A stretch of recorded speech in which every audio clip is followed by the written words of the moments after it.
Hello everyone, welcome to Filmy Frames. Logic తో సినిమాను తీసే దర్శకుడు సుకుమార్ సినిమా ప్రమోషన్ లో భాగంగా ఆసక్తికరమైన విషయాలు బయటపెట్టాడు. తన సినిమాల్లో లెక్కలతో డైలాగులను చెప్పించే ఈ లెక్కల మాస్టర్ చాలా విషయాల్లో పూర్తి తేలిపోయింది. అంతేకాదు తాను ఒక పెద్ద కన్ఫ్యూజన్ మాస్టర్ అని ఒప్పుకున్నాడు. ఇప్పటి వరకు సుక్కు డైరెక్షన్ లో చేసిన హీరోలందరికీ హిట్లు వచ్చాయి.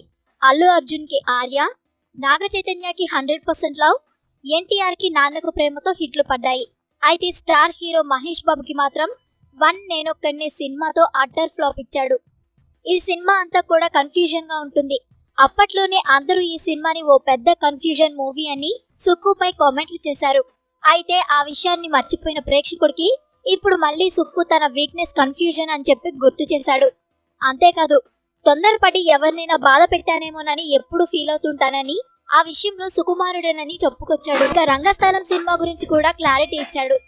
గ్రామీణ నేపథ్యాన్ని చూపించే సినిమా కాబట్టి ఆ పేరు పెట్టానని, ఆ సినిమా కథలో సుక్కు జీవితం ఉంటుందని వివరణ ఇచ్చాడు. అంతేకాదు ఎలాంటి కన్ఫ్యూజన్ లేకుండా ఈ సినిమాని ఎంతో ఇష్టంగా తీస్తున్నానని మెగా అభిమానులకు హామీ ఇచ్చాడు దర్శకుడు సుకుమార్. ఈ వీడియో మీకు నచ్చినట్లయితే లైక్ చేయండి, షేర్ చేయండి. మరిన్ని గాసిప్స్ కోసం సబ్స్క్రైబ్ చేయండి.